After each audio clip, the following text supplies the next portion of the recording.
Alléluia. Est-ce que tu peux bénir celui qui est à côté de toi ce matin? Donne-lui une parole de bénédiction. Ne lui dis pas simplement sois béni. Donne-lui une parole de bénédiction. Ne sois pas ingrat. Donne-lui cette parole de bénédiction. Donne-lui la grâce ce matin. Donne-lui la guérison ce matin. Peut-être qu'il a besoin de délivrance. Déclare la délivrance ce matin sur sa vie. Parce que la vie de Dieu est dans la parole qu'il nous a donnée. Alléluia. Amen, amen.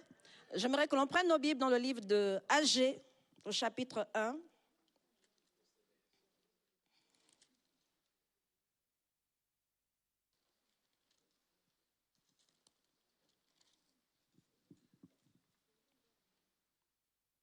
Agé, chapitre 1.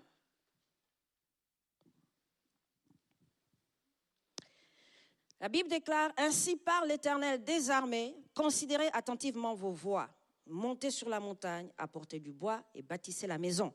J'en aurai de la joie et je serai glorifié, dit l'Éternel. Alléluia. C'est le verset 7 que nous lisons. J'en aurai de la joie et je serai glorifié, dit l'Éternel. Amen, amen. Depuis plusieurs semaines, nous parlons de bâtisseurs, nous parlons de construire la maison du Seigneur. Nous sommes dans cette série. Et ce matin, le Seigneur veut encore nous encourager. Et ça tombe bien que nous vivons les temps de Pâques. La semaine dernière, le Seigneur nous a encouragés à être... ne plus considérer les choses qui sont passées, mais à réaliser que Christ, notre Pâques, est avec nous tous les jours. Et nous pouvons marcher avec force, nous pouvons marcher dans la confiance parce qu'il est avec nous tous les jours. Et le Seigneur nous encourage à travers cette Pâques. Il est notre Pâques et c'est lui qui nous donne le privilège ce matin d'être participant à travers le sacrifice qu'il a fait, d'être participant de son œuvre, d'être participant de sa gloire, de construire son œuvre, de construire sa maison. Et depuis quelques semaines, nous parlons de construire la maison du Seigneur, de bâtir la maison du Seigneur. Et ce texte d'Agé est notre texte de base. Les enseignements sont disponibles auprès de la boutique Esprit et Vie et je vous encourage vraiment à prendre ces enseignements et à vous repasser la parole de Dieu. Repasser la parole de Dieu, à la méditer et méditer à nouveau, afin que ce que vous avez vécu pendant le temps de prédication, vous puissiez le revivre, mais encore plus que ce que vous n'avez peut-être pas saisi pendant ce temps de prédication, vous puissiez le saisir pendant la méditation. Et encore plus, pendant que vous êtes en train de méditer la parole de Dieu, le Seigneur communique davantage des grâces. Alléluia. Parce que sa parole a la vie, sa parole est esprit. Amen, amen. Alors, depuis quelque temps, donc, nous parlons de construire la maison du Seigneur. Nous parlons des bâtisseurs de la maison du Seigneur. Et le Seigneur nous a montré qu'il est heureux. Et comme nous l'avons lu ce matin, il est heureux lorsque nous construisons sa maison. Il a de la joie lorsque nous construisons sa maison. Mais davantage encore, il est glorifié lorsque nous construisons sa maison. Alléluia. Et dans ce passage d'Agé, nous avons compris depuis plusieurs semaines que le Seigneur nous demande d'apporter du bois. Et le bois, c'est notre expertise, le bois, ce sont nos finances, le bois, ça peut être notre famille, le bois, ça peut être notre temps. Nous avons compris que le Seigneur a mis quelque chose entre nos mains pour mettre à la disposition de sa maison. Il a mis quelque chose entre nos mains pour construire sa maison. Alléluia. Et depuis ces quelques semaines, nous avons plusieurs personnes qui viennent voir les leaders de l'Église pour dire que voilà, pour la prochaine maison du Seigneur, eh bien, voilà le talent que le Seigneur a mis entre mes mains. J'aimerais être justement participant parmi les bâtisseurs. Voilà ce que moi je peux apporter. Et il y en a qui ont déjà apporté leur expertise, qui ont commencé à travailler sur ce projet. Et la semaine prochaine, ce week-end spécial, nous allons vous annoncer de grandes nouvelles. Alléluia. De très bonnes nouvelles. Bien-aimés, je vous encourage à vous préparer. Parce que même quand on doit recevoir de bonnes nouvelles, il faut se préparer à recevoir les bonnes nouvelles. Il ne faut pas que la bonne nouvelle pour certains tourne au vinaigre. Il faut se préparer à recevoir la grâce de Dieu. Alléluia. Lorsque le Seigneur Jésus devait arriver sur la terre, il y a un ange qui est d'abord venu pour parler à Marie, pour qu'elle se prépare à recevoir la grâce de Dieu. Et c'est pareil pour Élisabeth. Un ange a d'abord précédé cette bonne nouvelle pour le peuple. Pourquoi? Mais parce qu'il faut se préparer à recevoir la grâce de Dieu. Il y a une attitude pour recevoir. Alléluia. Dis à ton frère, il y a une attitude pour recevoir. Il y a une attitude pour recevoir. Et ce matin, nous allons parler de l'esprit et la vision des bâtisseurs. Oui, il y a une attitude pour recevoir. Ce matin, nous allons parler de l'esprit et la vision des bâtisseurs. Nous avons beaucoup parlé de l'expertise, nous avons beaucoup parlé du temps, des finances, tout ce qui constitue notre bois. Mais ce matin, le Seigneur veut nous parler de l'esprit et la vision des bâtisseurs. C'est quoi l'esprit? C'est la mentalité, simplement. La mentalité des bâtisseurs, l'attitude des bâtisseurs, le caractère des bâtisseurs. C'est l'esprit en général. C'est qui tu es. Comment est-ce que tu te prépares à recevoir la grâce de Dieu? Alléluia. La vision, c'est comment est-ce que je perçois. Comment est-ce que je perçois avec mes yeux? C'est ça la vision, la perception par les organes de la vue. Comment est-ce que je perçois avec mes yeux les projets du Seigneur? Comment est-ce que je perçois avec mes yeux ce que Dieu est en train de préparer? Comment est-ce que je perçois la grâce de Dieu qui est en train d'arriver? Lorsque Jésus parle à la femme samaritaine, il lui dit, vous adorez ce que vous ne connaissez pas. Nous, les Juifs, nous adorons ce que nous connaissons parce que le salut vient des Juifs. Et lorsque vous lisez ce texte en grec, la connaissance dans ce texte est exprimée par le terme eido. Eido, c'est la connaissance, c'est le fait de percevoir avec les yeux. Donc Jésus dit à la femme samaritaine, vous, lorsque vous dites que vous montez à Jérusalem pour adorer, vous ne percevez même pas avec les yeux la personne de Dieu. Il dit, nous adorons ce que nous connaissons. Nous adorons ce que nous percevons avec nos yeux. Nous percevons Dieu avec nos yeux. C'est-à-dire que lorsque nous disons que nous adorons Dieu, on le perçoit avec nos yeux. Dans notre esprit, on voit la personne de Dieu. Et donc, Jésus dit à cette femme, vous adorez ce que vous ne connaissez pas. Et ce matin, le Seigneur nous encourage à percevoir avec nos yeux. Percevoir avec nos yeux. Mais comment est-ce qu'on le fait? Aujourd'hui, il y a tellement de choses qui ont été dites sur le fait d'être bâtisseur. Le Seigneur nous a encouragés à être participants, à ne pas être oisifs et ne pas se dire que je n'ai rien entre mes mains, je ne peux rien faire. Non, le Seigneur nous a montré que chacun d'entre nous, nous avons quelque chose entre nos mains. Mais le Seigneur nous encourage ce matin, et c'est l'objectif, c'est de voir notre mentalité, voir notre attitude, voir comment est-ce qu'on perçoit les projets de Dieu, comment est-ce qu'on perçoit, comment est-ce qu'on réagit face aux défis qui sont face à nous. Parce que nos défis ne sont plus les nôtres, ce sont les défis du Seigneur. Parce que nous sommes là pour les intérêts du royaume de Dieu. Alléluia. Et dans ce passage de Agé 1 au verset 7, le Seigneur nous dit que lorsque nous bâtissons sa maison, il en a de la joie. Lorsque nous construisons sa maison, il est glorifié. En d'autres termes, aujourd'hui, est-ce que lorsque l'on bâtit la maison du Seigneur, on se rend compte, est-ce qu'on perçoit dans notre esprit la joie du Seigneur? Est-ce que lorsqu'on construit la maison du Seigneur, est-ce qu'on perçoit dans notre esprit que le Seigneur est glorifié? Est-ce qu'on le voit? Est-ce qu'aujourd'hui tu peux dire, oui, je vois que Dieu est glorifié? Est-ce que je vois que Dieu est glorifié? Par le fait de bâtir sa maison. Bâtir la maison du Seigneur, en hébreu, bâtir, c'est bana, c'est-à-dire construire, c'est-à-dire former une maison, former une famille et assurer une suite. Bana en hébreu, construire une maison, construire une famille, assurer une suite. C'est-à-dire que ce que le Seigneur est en train de nous dire ce matin, c'est qu'on n'est pas là simplement pour construire une maison, on est là pour construire une famille, on est là pour établir une famille, mais on est aussi là pour assurer une suite. D'où la vision du bâtisseur. C'est-à-dire qu'aujourd'hui, on n'est pas là simplement pour imaginer un bâtiment où on viendra se rassembler. Non, on est là pour construire une famille. On est là pour construire une famille. La famille des Sivois. Hein? Nous sommes la famille sivoise. Hein? Nous sommes une partie de la famille sivoise et une partie du corps de Christ. On est là pour construire une famille. La Bible nous enseigne dans ce passage. On est là pour assurer aussi une suite. C'est pourquoi nous, on insiste beaucoup lorsqu'on parle des enfants dans l'église, qui ne sont pas l'église de demain. C'est l'église d'aujourd'hui. Pourquoi? Pourquoi on dit aujourd'hui? Mais parce qu'on est déjà en train d'assurer la suite. On est déjà en train de former les pasteurs de demain, là. On est en train de former les chantres de demain. On est en train d'enseigner les enfants. On est en train de les amener à réaliser qu'ils sont les chantres aujourd'hui. Ils ne seront pas chantres demain, non. Ils seront en fonction demain, mais ils sont chantres aujourd'hui. Alléluia. Parce que Dieu les a déjà appelés. Donc c'est important pour ceux qui sont parents que vous réalisez que dans votre maison, il y a des pasteurs. Hein? Vous avez des pasteurs dans votre maison. Vous avez des intercesseurs dans votre maison. Vous avez des chantres dans votre maison. Ça, c'est important pour les parents. Ça, c'est la vision.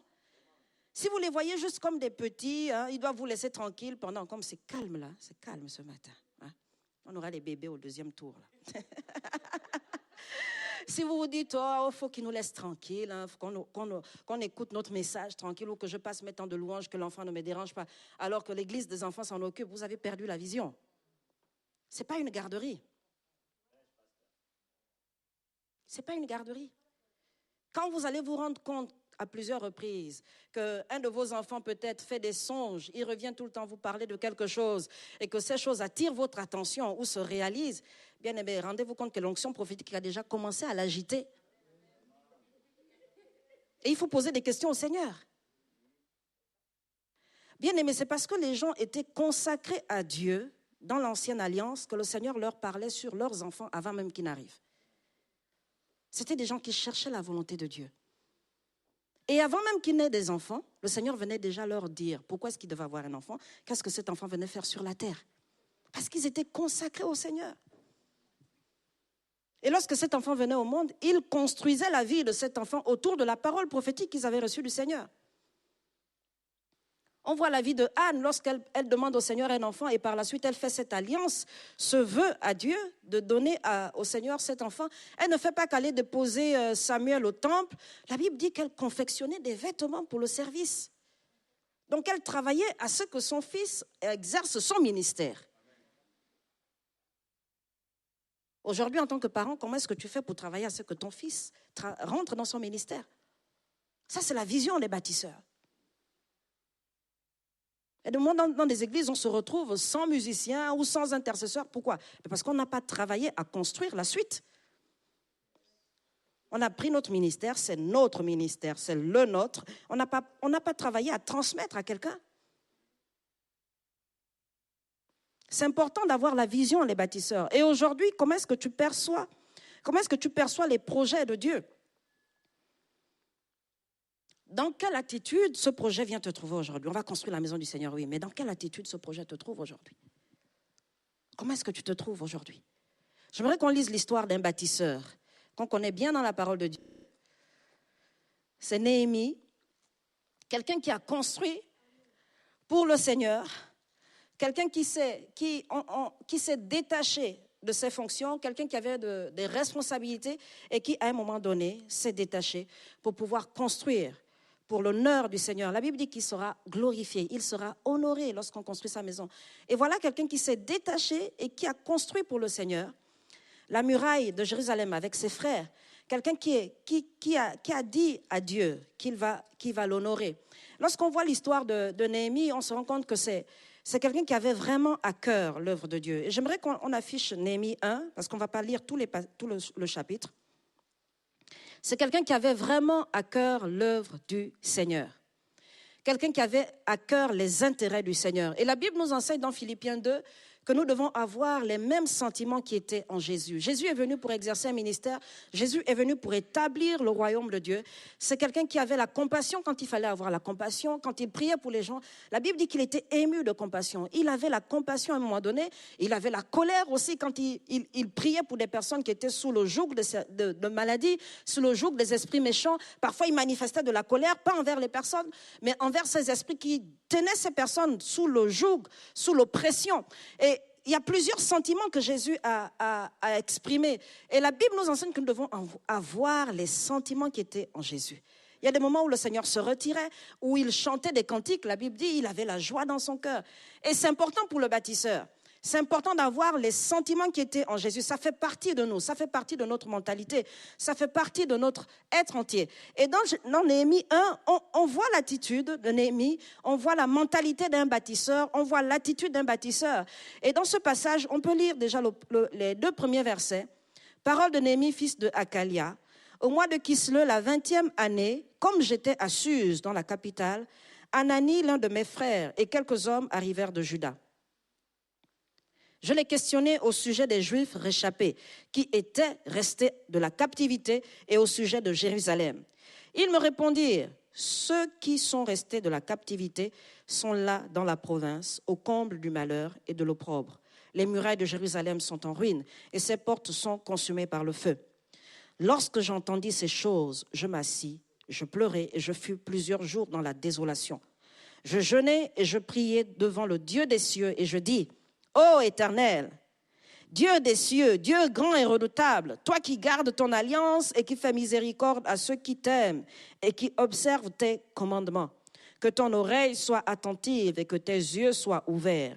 Écoute la prière que ton serviteur t'adresse en ce moment, jour et nuit, pour tes serviteurs, les enfants d'Israël, en confessant les péchés des enfants d'Israël, nos péchés contre toi. Car moi et la maison de mon père, nous avons péché. Nous t'avons offensé et nous n'avons point observé les commandements, les lois et les ordonnances que tu prescrivis à Moïse, ton serviteur. Souviens-toi de cette parole que tu donnas ordre à Moïse, ton serviteur, de prononcer. Lorsque vous pécherez, je vous disperserai parmi les peuples, mais si vous revenez à moi et si vous observez mes commandements et les mettez en pratique, alors quand vous serez exilés à l'extrémité du ciel, de là, je vous rassemblerai et je vous ramènerai dans le lieu que j'ai choisi pour y faire résider mon nom.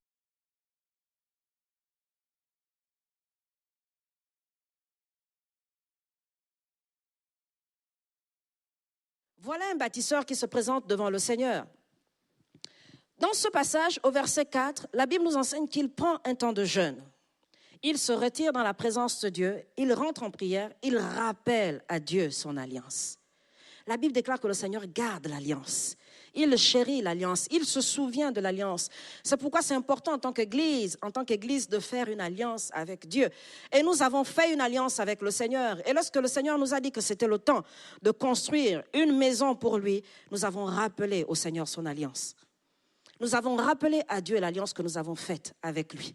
Et là, dans ce passage, on se rend compte que Néhémie rappelle au Seigneur, mais il prend un temps de jeûne et prière. Il adopte une attitude de recueillement et il dit au Seigneur, souviens-toi. Souviens-toi de ton peuple, c'est ton peuple.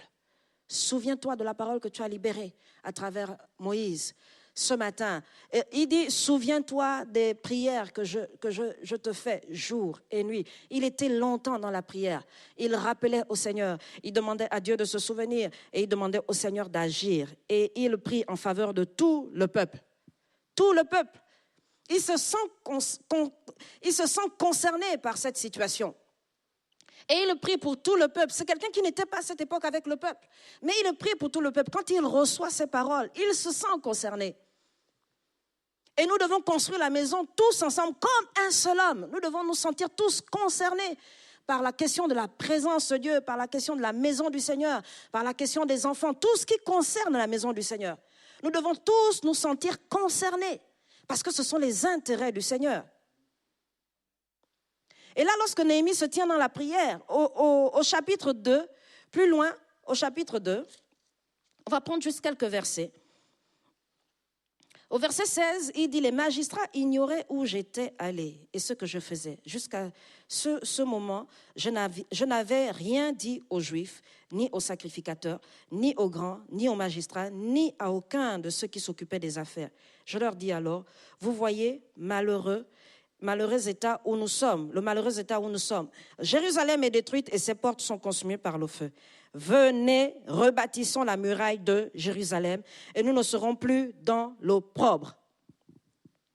Néhémie est en train d'encourager ses frères. Il dit, venez, rebâtissons la maison du Seigneur, rebâtissons la muraille de Jérusalem. Venez et rebâtissons. Et comme on l'a vu tout à l'heure, bâtir, c'est construire. Il est en train de dire, reformons cette famille de Dieu que nous avons été. Reformons la famille du Seigneur. Reconstruisons la famille du Seigneur pour donner une suite à nos enfants. Pour donner un héritage à nos enfants. Reconstruisons la maison du Seigneur pour donner une suite à cette nation, à ce pays, à cette ville. Reconstruisons ensemble la maison du Seigneur pour restaurer celui qui a besoin de restauration, pour guérir celui qui a besoin de guérison. Parce que dans la maison du Seigneur, il trouvait le repos, il trouvait la restauration. Il dit, venez, rebâtissons la maison du Seigneur. Mais il a passé des jours dans la prière. Et en passant ce temps dans la prière, le Seigneur a eu le temps de disposer son cœur et de lui donner l'attitude qu'il fallait. Le Seigneur lui a donné la force pour encourager aussi ses frères. Ce n'est pas forcément qu'à ce moment-là, les enfants d'Israël qui étaient là à Jérusalem ne voulaient pas construire la maison du Seigneur. La Bible dit plus haut dans les textes qu'on a lus, ceux qui lui font le compte rendu parlent du reste. Le reste. Pourquoi? Parce qu'il y en a qui sont morts au passage. Le reste, il parle d'un reste. Il y en a qui sont partis. Il parle d'un reste qui est faible, un reste qui est oppressé, un reste qui est peut-être découragé, qui ne voit plus l'avenir, qui se demande mais où sont passées toutes ces paroles qu'on avait reçues de Dieu. Il dit à Néhémie, le reste. Et là, dans sa présence, le Seigneur le fortifie et il dit, rebâtissons. Il dit à ses frères, rebâtissons la maison du Seigneur. Rebâtissons la maison du Seigneur. Reconstruisons notre famille. Nous étions une famille à une époque, et bien nous allons la reconstruire. Tous les peuples qui nous environnent connaissent notre Dieu, connaissent notre nation. Nous allons reconstruire la nation du Seigneur. Il fallait que Néhémie ait foi en Dieu. Il fallait que Néhémie ait la vision de Dieu pour Jérusalem. Il fallait que Néhémie ait la mentalité de conquérant. Parce que les autres pouvaient se dire, c'est bien, toi tu travailles, en plus, tu es aux côtés de l'empereur, tu es bien payé, etc. Toi, tu n'as pas connu les galères. Non, tu n'as pas connu les galères. C'est bien beau de venir dire, rebâtissons la maison du Seigneur. Mais il avait préparé 7 ans dans la prière. Au point où lorsqu'il parle à ses frères, la Bible dit qu'ils se sont levés. Ils se sont levés. Et à un moment donné, même quand il y a eu l'opposition, quand Sanballat, Tobija, les Arabes se sont avancés pour venir les décourager, ils étaient en train de persévérer. La Bible dit qu'ils avaient l'outil d'une main, l'épée de l'autre. Ils s'attendaient à ce que s'il y avait un combat, ils démarraient au quart de tour. Ils étaient prédisposés à se battre pour atteindre leur objectif. Ils avaient la vision. Ils voyaient cette bâtisse terminée, ils voyaient les portes de Jérusalem être restaurées, ils voyaient la muraille de Jérusalem levée, au point où ils se sont dit, s'il faut que ça dégénère, il faut qu'on ait déjà l'épée à la main. Parce que quand ils viendront, il faudrait qu'on soit prêt. Il a préparé les troupes, il a préparé ses frères. Leur vision a été restaurée. La Bible dit qu'ils étaient au comble du désarroi, de l'opprobre, la honte. Pourquoi la honte? Mais parce que c'était le peuple de Dieu. C'était le peuple du Seigneur. Et toutes les nations qui les environnaient avaient entendu parler de ce que Dieu avait fait avec eux depuis des générations. Depuis des générations. Et ils avaient aussi entendu parler des paroles prophétiques. Que si vous péchez contre le Seigneur, il va vous disperser. Donc ils attendaient à Jérusalem la restauration. Ils voulaient voir la main du Seigneur. Et ils ont été encouragés. Lorsque Néhémie vient vers eux, ils ont été encouragés. Ils ont été encouragés. Et ils se sont levés pour rebâtir la maison du Seigneur. Ils se sont levés. Néhémie voyait plus loin des générations entières en train de louer le Seigneur. Des générations entières en train de se présenter là devant le mur de Jérusalem et parler au Dieu vivant d'Israël. Il voyait des générations entières. Des générations entières. Donc il ne pensait pas qu'à sa personne ou à cette génération dont il faisait partie. Mais il voyait leurs enfants après eux. Et il leur dit, bâtissons, rebâtissons la muraille de Jérusalem. Rebâtissons la muraille de Jérusalem. Il a communiqué la foi. Il a communiqué la foi à ses frères. Et aujourd'hui, c'est important que tu puisses communiquer la foi, que tu puisses communiquer la vie. Il y a quelqu'un parfois à côté de toi qui a besoin d'être encouragé. Communique-lui la foi. Parfois, pendant un temps de louange, tu te demandes pourquoi est-ce que quelqu'un ne bat pas des mains. Peut-être qu'il a un sérieux problème. Et Dieu te l'a mis là à côté ce matin pour l'encourager. Pour l'encourager. Ah oui, hein. Dis à ton frère, j'ai besoin d'une parole. Ne me regarde pas comme si... Ne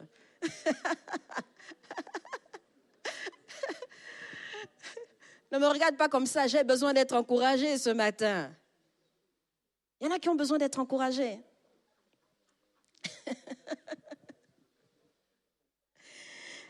La Bible dit dans Néhémie 2, au verset 18, « Et je leur racontai comment la bonne main de mon Dieu avait été sur moi et quelles paroles le roi m'avait adressées.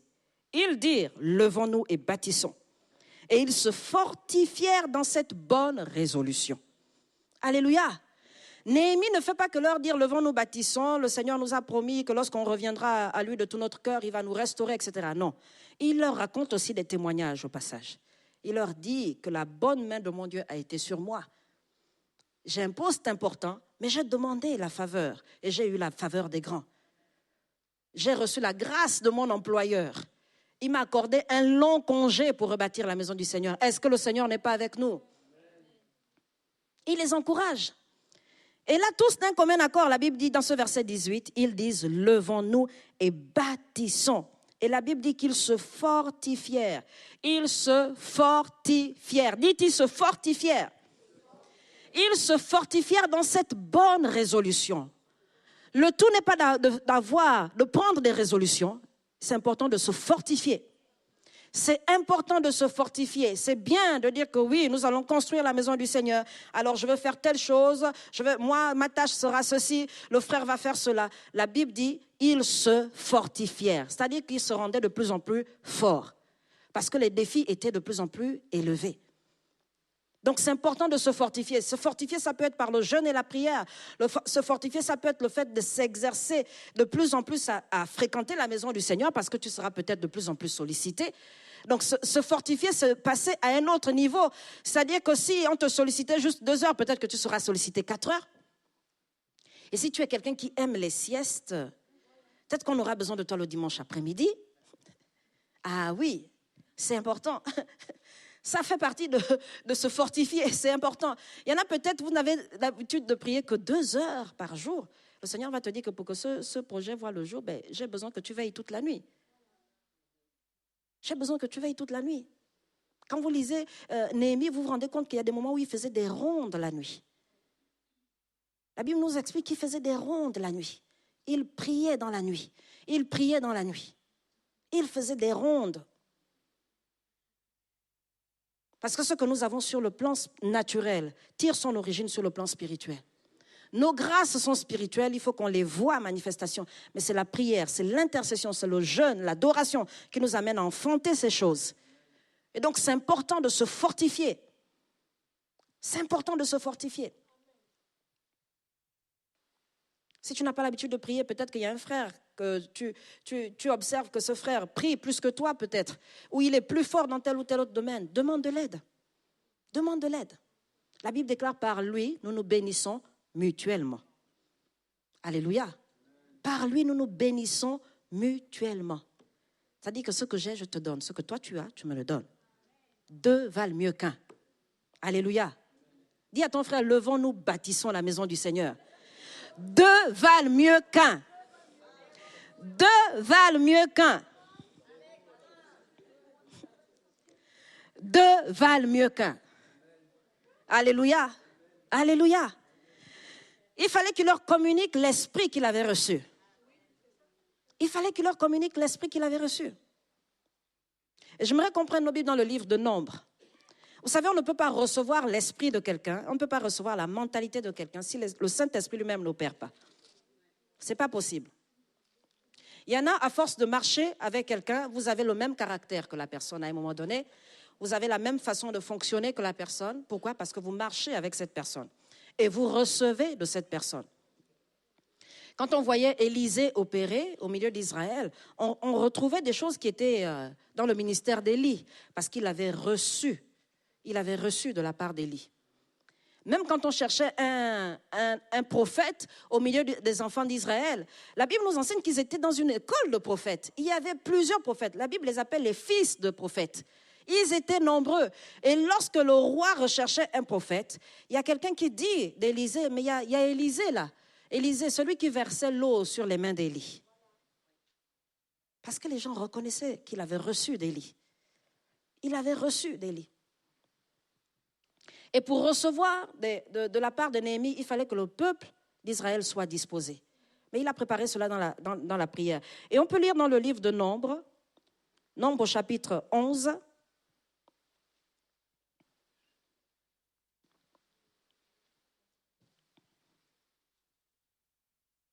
c'est le Seigneur qui parle à Moïse. Nombres chapitre 11.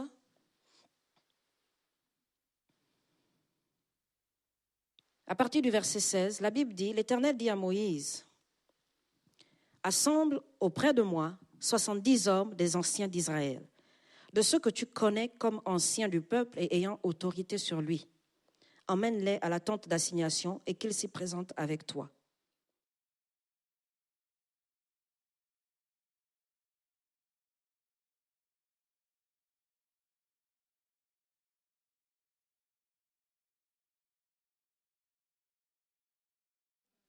Alléluia. Voici le Seigneur qui parle à Moïse. Et il lui dit, assemble auprès de moi 70 hommes. Il ne dit pas autour de toi, il dit assemble auprès de moi. C'est important de comprendre que c'est l'œuvre de Dieu. Et dès l'instant où, dans notre vision, on a à l'esprit que c'est l'œuvre de Dieu, on ne vit plus les choses de la même manière. On ne fait plus les choses comme pour un homme, pour attendre d'être félicité, attendre d'être encouragé. Non, on fait les choses avec crainte et tremblement, comme pour le Seigneur et non pour les hommes. Et le Seigneur dit à Moïse, assemble autour de moi. Assemble autour de moi 70 hommes des anciens d'Israël, de ceux que tu connais comme anciens du peuple et ayant autorité sur lui. Amène-les à la tente d'assignation. En d'autres termes, amène-les dans ma présence. C'est-à-dire qu'il y a des choses que je t'explique parce que tu comprends parce que tu es dans ma présence. Mais il faut qu'eux aussi, ils soient dans ma présence. Alléluia. Tu ne peux pas comprendre les défis du Seigneur. Tu ne peux pas t'engager dans les projets de Dieu si tu n'es pas dans la présence de Dieu. Tu ne peux pas comprendre les enjeux si tu n'es pas dans la présence de Dieu. Tu ne comprendras pas pourquoi on demande plus. Tu ne comprendras pas pourquoi à un moment donné, il faut s'arrêter quand on court. Tu ne comprendras pas pourquoi on demandera de courir à un moment donné. Si tu n'es pas connecté à l'Esprit de Dieu, tu seras complètement déphasé. Et il y en a qui se retrouvent dans la confusion. Et là, le Seigneur dit à Moïse, amène-les dans ma présence. Je prendrai de l'Esprit qui est sur toi et je le mettrai sur eux. Je prendrai de l'Esprit qui est sur toi. Je le mettrai sur eux. Pour qu'ils portent la charge avec toi. Pourquoi il fallait que le Seigneur mette l'Esprit qui était sur Moïse, sur ses anciens d'Israël? Parce qu'il fallait qu'ils comprennent le peuple comme Moïse comprenait le peuple. La Bible dit qu'il fallait qu'il porte le peuple avec Moïse. L'objectif, c'était de porter le peuple avec Moïse. Et quand vous lisez plus loin, lorsque Jéthro même donne des conseils à Moïse dans le cadre de son organisation, il dit, si tu fais cela, tu verras, ce peuple arrivera dans sa destinée. C'est ça l'objectif, que le peuple rentre pleinement dans sa destinée. Que chacun d'entre vous, vous rentriez dans votre destinée. Je disais à quelqu'un la semaine dernière que c'est important de discerner les temps que nous sommes en train de vivre. L'Église est en train de passer à une nouvelle saison. Et pour ceux qui saisissent, bien aimés, c'est la maison du Seigneur. La Bible appelle le lieu, l'endroit où il fait résider son nom, c'est-à-dire sa propriété. C'est important que vous réalisez que dès l'instant où le Seigneur fait prospérer sa maison, c'est vous qui prospérez en même temps. C'est-à-dire que c'est une saison favorable au miracle. C'est une saison favorable à la guérison. La Bible nous enseigne lorsque Salomon est en train de prier que s'il y a quelqu'un qui tend juste les mains, seulement les mains vers la maison de l'Éternel, Seigneur, que tu exauces. Pourquoi? Parce qu'il y a une puissance dans la maison du Seigneur. Il y a une onction dans la maison du Seigneur. C'est pourquoi il y a des sujets de prière qui sont exaucés que dans la maison du Seigneur. D'où l'importance de demeurer dans la maison du Seigneur, de prendre soin de la maison du Seigneur, mais encore plus de chérir la maison du Seigneur. Il fallait que ces anciens comprennent le peuple comme Moïse comprenait le peuple. C'était un peuple difficile. Il fallait qu'ils soient patients comme Moïse était patient. Alors le Seigneur prend l'esprit qui était sur Moïse et il met cet esprit sur eux pour élargir la vision qu'ils avaient, pour qu'ils comprennent les défis, pour qu'ils comprennent les enjeux, qu'ils portent le peuple avec compassion. Alléluia. Et ça, c'est le propre du bâtisseur. C'est important que tu sois dans la présence du Seigneur, que tu reçoives l'Esprit du Seigneur, que tu reçoives de l'Esprit de Dieu pour pouvoir comprendre les choses de Dieu. On ne peut comprendre les choses de Dieu que par l'Esprit de Dieu. Alléluia. C'est important. Il y en a que Moïse, à un moment donné, a envoyé. Quand vous lisez le chapitre 13, 14 de Nombre, vous voyez l'histoire des espions que Moïse a envoyés. Plus tard, dans ces chapitres, on se rend compte qu'il y a une troupe qu'il envoie pour pouvoir maintenant explorer la terre que le Seigneur leur donne en héritage. Lorsqu'ils vont dans ce pays, c'est au chapitre 13 de Nombre, lorsque vous lisez ce passage, ce sont des gens qui sont exercés au combat. Vous pouvez lire à partir du verset 2. On n'a pas la même perception des projets de Dieu. Pour certains, il y en a un qui va faire un peu trop, il y en a qui n'en feront pas trop, assez, etc. Pourquoi? Parce qu'on ne voit pas les choses de la même manière.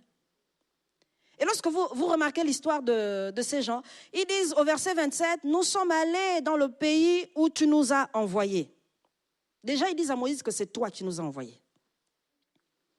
Regardez bien la perception. Le Seigneur dit à Moïse, c'est lui qui parle à Moïse et il lui dit envoie. Quand ils reviennent, ils disent à Moïse, nous sommes allés dans le pays que toi, où toi tu nous as envoyés.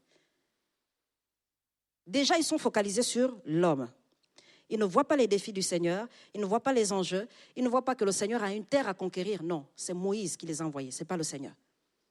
Déjà, la base est faussée, parce que pour eux, c'est l'affaire de Moïse, ce n'est pas l'affaire de Dieu. Donc, nous sommes allés dans le pays où tu nous as envoyés.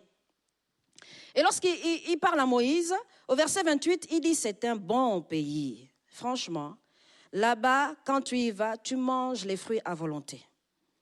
Ils disent au verset 27, à la vérité, c'est un pays où coule le lait et le miel. Ce sont les enfants d'Abraham. Hein?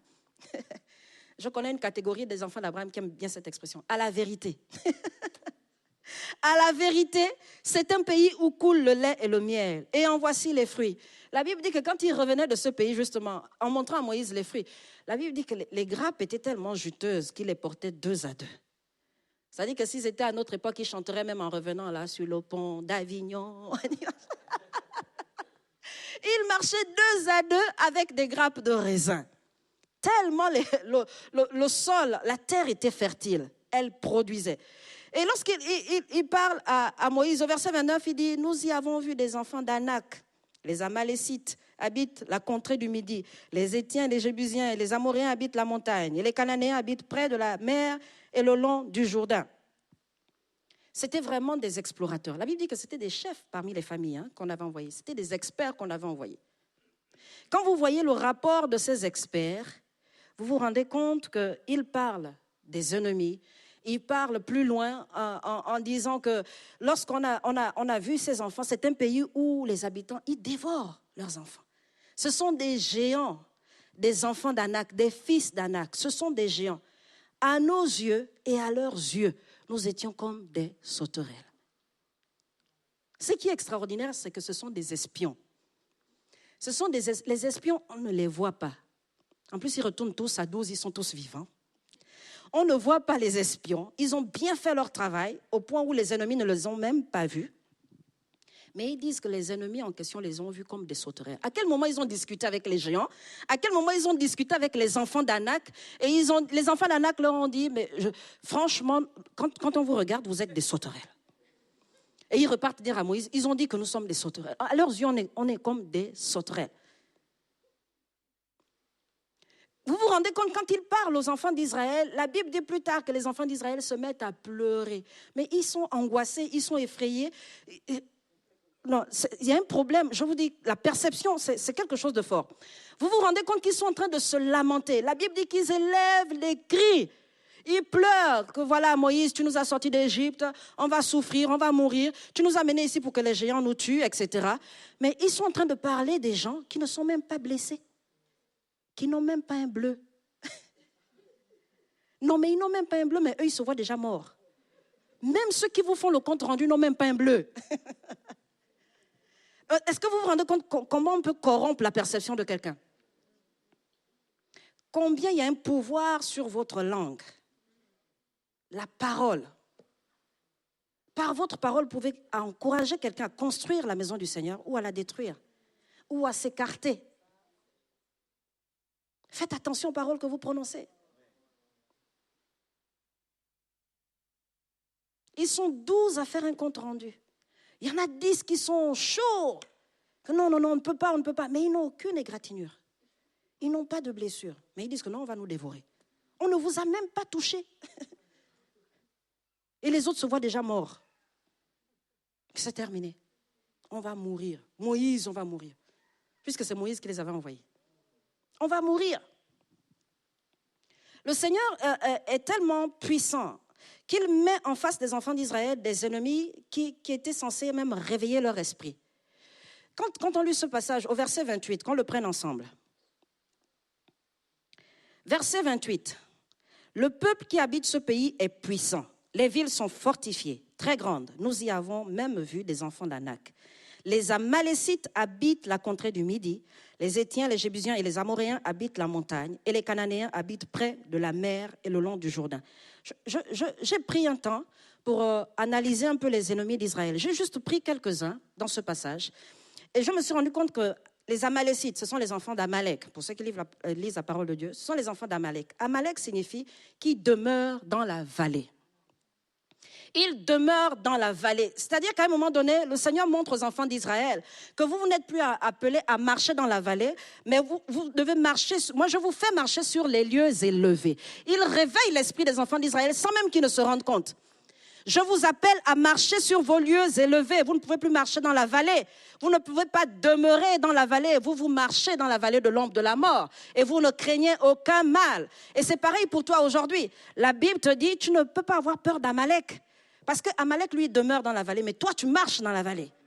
Tu marches dans la vallée. Il y a une sortie au bout de la vallée. La Bible parle aussi des Jébusiens. Les Jébusiens, ce sont les descendants de Jébus. C'est-à-dire foulés aux pieds. Alléluia. Foulés aux pieds. Le Seigneur dit déjà aux enfants d'Israël que vos ennemis, ils sont foulés aux pieds. La Bible dit dans le psaume 18, 34, « Il rend mes pieds semblables à ceux des biches et il me place sur mes lieux élevés. » Et même à travers ses ennemis, le Seigneur lui montre au peuple d'Israël qu'il sera toujours en haut. Toujours en haut, parce que son ennemi sera toujours foulé aux pieds. Alléluia. Alléluia. Donc tu n'as pas à craindre. Ne te dis pas, non, quand je me rends compte de ce qu'on dit sur le pays, qu'on doit aller conquérir la salle, quand je vois les finances que ça demande, quand je vois le travail que ça demande, la Bible dit qu'il met tes ennemis sous tes pieds. Alléluia. La Bible parle aussi des Amoréens. Les Amoréens, c'est de l'hébreu émori. Émori, c'est-à-dire 10 heures. C'est-à-dire que les gens qui vont être autour de vous en train de parler, ça sont les 10 heures. Mais qu'est-ce que le Seigneur, lui, il a dit? L'Éternel a-t-il réellement dit? Ça sont les 10 heures. Ça, c'est l'esprit d'intimidation. Vous êtes sûr? Non, mais quand tu vois les sous que ça demande, tu penses vraiment. Quand tu regardes l'église, mais ça dépend de ce que toi tu vois. On ne voit pas la même chose. Et pose la question à ton frère ce matin, mais qu'est-ce que tu vois exactement? Est-ce que tu es un 10 heures? Est-ce que tu es un 10 heures? Alléluia. Alléluia. Que ta parole soit oui, oui. J'ai décidé de marcher et je marche au nom de Jésus. J'ai décidé de construire la maison du Seigneur, je vais la construire au nom de Jésus. S'il faut faire comme Néhémie, je ferai comme Néhémie, l'épée d'une main et l'outil de l'autre. Alléluia. Et la Bible parle de Canaan, cette terre qu'il devait conquérir. Canaan, c'est la terre basse. La terre basse, c'est-à-dire qu'elle est accessible. Alléluia. C'est la terre basse. Ça veut dire que tu n'as pas besoin de trop d'efforts, hein, parce que sa grâce te suffit. Hein? C'est une terre fertile. Alléluia. Le pays qui te donne de posséder est une terre fertile. Tu produiras, tu seras productif et tu verras des choses dans ta vie, des choses que tu attendais depuis longtemps, parce que tu seras en train de cultiver cette terre basse. Tu verras la grâce de Dieu, tu verras la faveur du Seigneur. Et je vous assure qu'on va vivre des miracles extraordinaires dans cette maison. La gloire de la seconde maison sera plus grande que la première. Alléluia. Alléluia. Parce que le nom du Seigneur va résider dans cette maison. Ce sera le territoire du Seigneur. Alléluia. Caleb, au verset 30, Caleb dit, la Bible dit que Caleb fit taire le peuple qui murmurait contre Moïse. Il dit,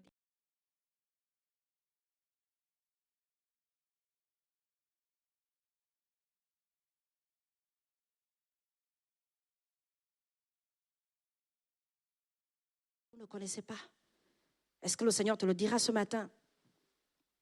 Quelle est la connaissance que tu as aujourd'hui? Quelle est la perception que tu as aujourd'hui? Quelle est la vision que tu as aujourd'hui? Ce que Dieu attend de toi, c'est que tu te lèves et que tu bâtisses sa maison. Que tu te prépares, alléluia. Que tu aiguises la vision. Que tu vois les choses comme Dieu les voit.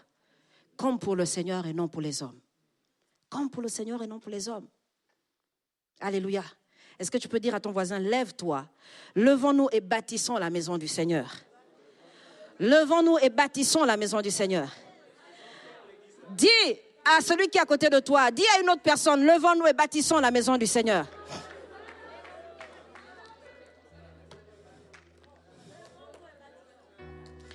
Ayons la vision de Dieu ce matin. Levons-nous et bâtissons la maison du Seigneur. Ayons la vision de Dieu ce matin. Ayons la perception de Dieu ce matin. Ayons la mentalité de Dieu ce matin. Alléluia. Est-ce que tu peux élever ta voix et dire au Seigneur, prépare-moi. Prépare-moi, Seigneur. Prépare-moi à être ce bâtisseur. Change ma perception. Change la perception que j'ai, Seigneur. Donne-moi de voir tes projets comme toi tu les vois, Seigneur. Donne-moi de voir tes projets comme toi tu les vois. Donne-moi de faire comme pour toi et non pour les hommes. C'est ton œuvre, Seigneur. C'est ta maison. Élève ta voix ce matin et demande au Seigneur de te préparer. De te préparer. De te préparer. Fais de nous les instruments pour ta vision, Seigneur. Fais de nous des instruments pour ta vision. Restaure notre vision. Restaure notre vision. Restaure notre vision. Demande au Seigneur peut-être de faire tomber les écailles de tes yeux ce matin. Demande au Seigneur ce matin de changer ta mentalité. Peut-être que tu manques de confiance en toi et tu ne réalises pas tout le potentiel que le Seigneur a mis entre tes mains. Peut-être qu'il t'appelle à t'occuper des enfants, à t'occuper de l'organisation, mais tu manques tellement de confiance. Ce matin, demande au Seigneur de changer la vision que tu as de toi et qu'il te donne la vision que lui, il a.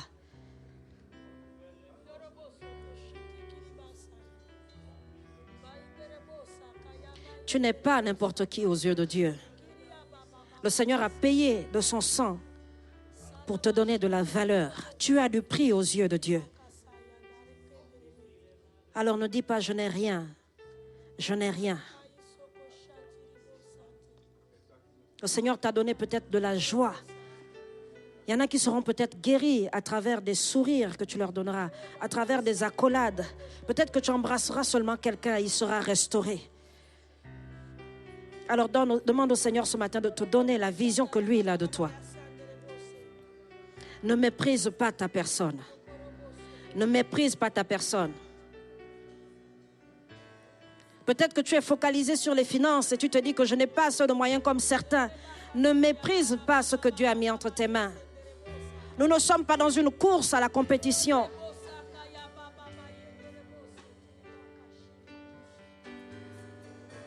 Fais cette prière avec ce chant ce matin.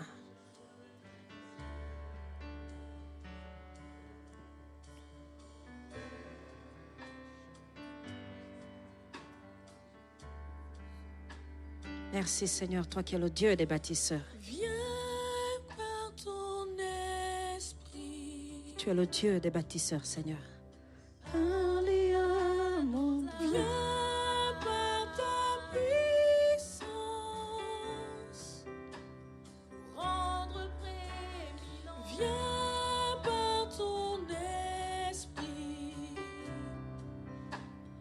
Parler à nos âmes. Viens par ta puissance. Nous rendre prééminents. Oui, élargis l'espace de ta tente ce matin. Élargis l'espace de ta tente. Étends tes cordages. Affermis tes pieux. Affermis tes pieux. Tu t'étendras de part et d'autre. Tu t'étendras de tous côtés.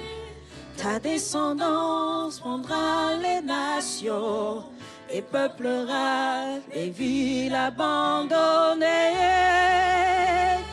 Oui, fais de moi un instrument ce matin. Fais de moi un instrument Pour ta vision.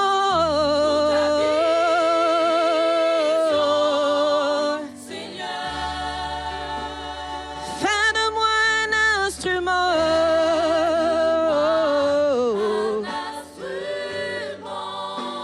Pour ta vision.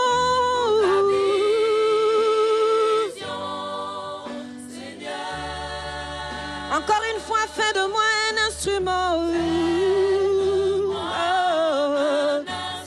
Un instrument pour ta vision, Seigneur, pour ta vision.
Fais de nous des instruments pour ta vision, Seigneur.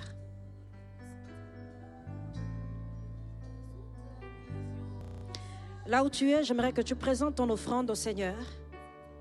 Que tu élèves ta voix et que tu rendes grâce à Dieu. Que tu rendes grâce à Dieu pour ce qu'il pourvoit à tes besoins. Que tu rendes grâce à Dieu peut-être pour une guérison, peut-être pour une restauration.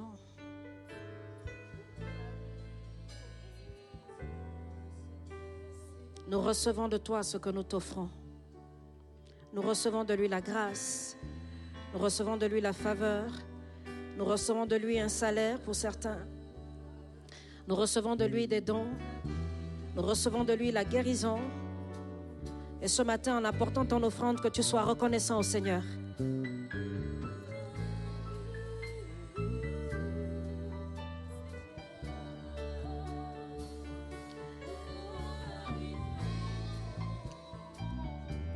Oui, dis-lui, fais de moi un instrument pour ta vision en apportant ton offrande ce matin.